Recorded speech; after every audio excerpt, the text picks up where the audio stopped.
In today's episode of Licensure Lifeline, you're going to learn about breaking up family feuds.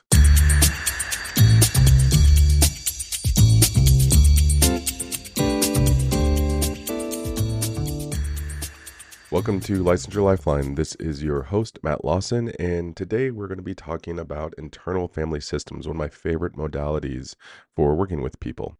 Internal family systems, or IFS for short, is a modality that can be used across a variety of different issues. At its core, I see it as something that really empowers a person and helps them just organize their way of thinking and living. Compared to some of the other strategies I've spoken about, IFS is relatively young. It really came about in the 1980s and was developed by Richard Schwartz.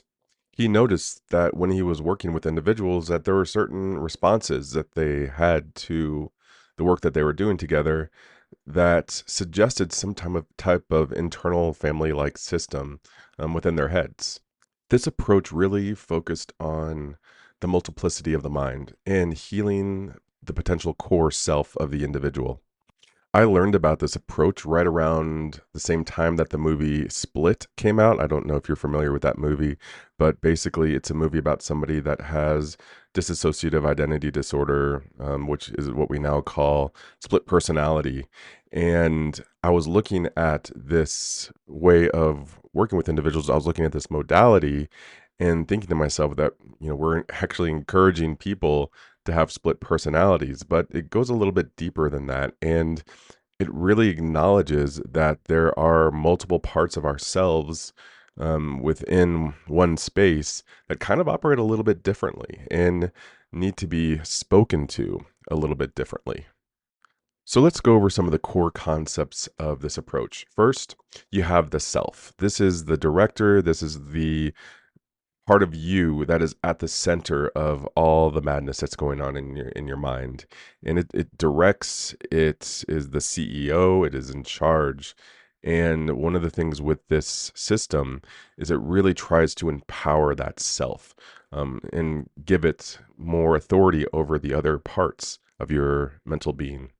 There's three primary roles that make up the different parts of ourselves. You have the exiles, which are the wounded parts that carry the pain and the trauma of our lives. You have managers. The managers are not the self, but managers are protective parts that try to control and maintain normalcy.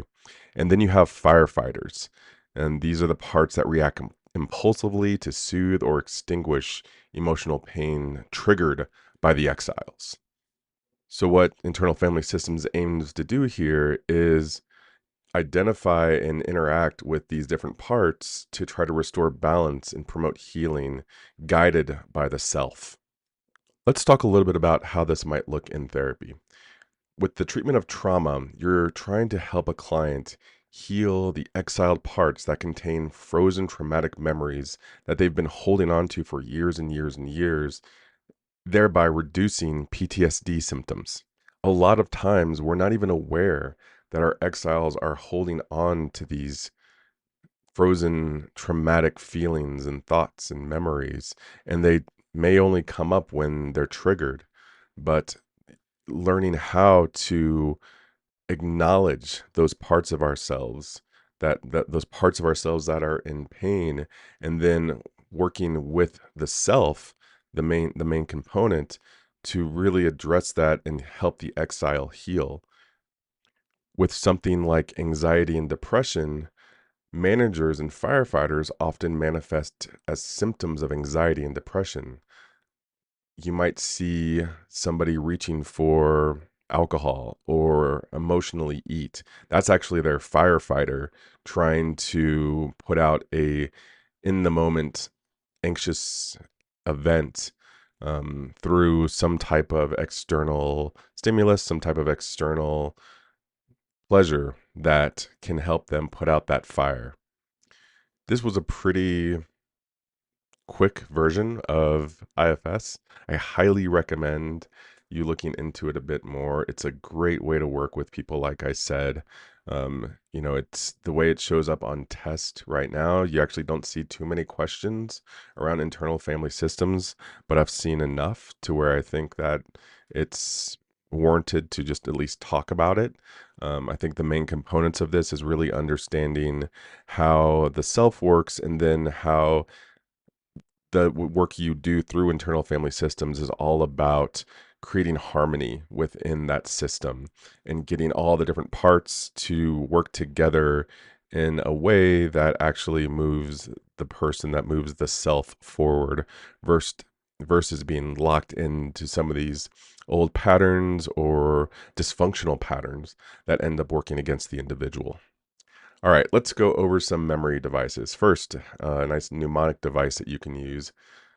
Self, the word self, SELF, um, system of emotional liberation through families, internal family systems.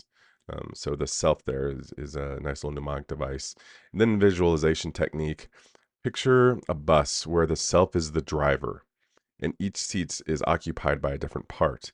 The self needs to coordinate with the parts to drive the bus effectively, but doesn't necessarily need the different parts to get up and try to drive the bus.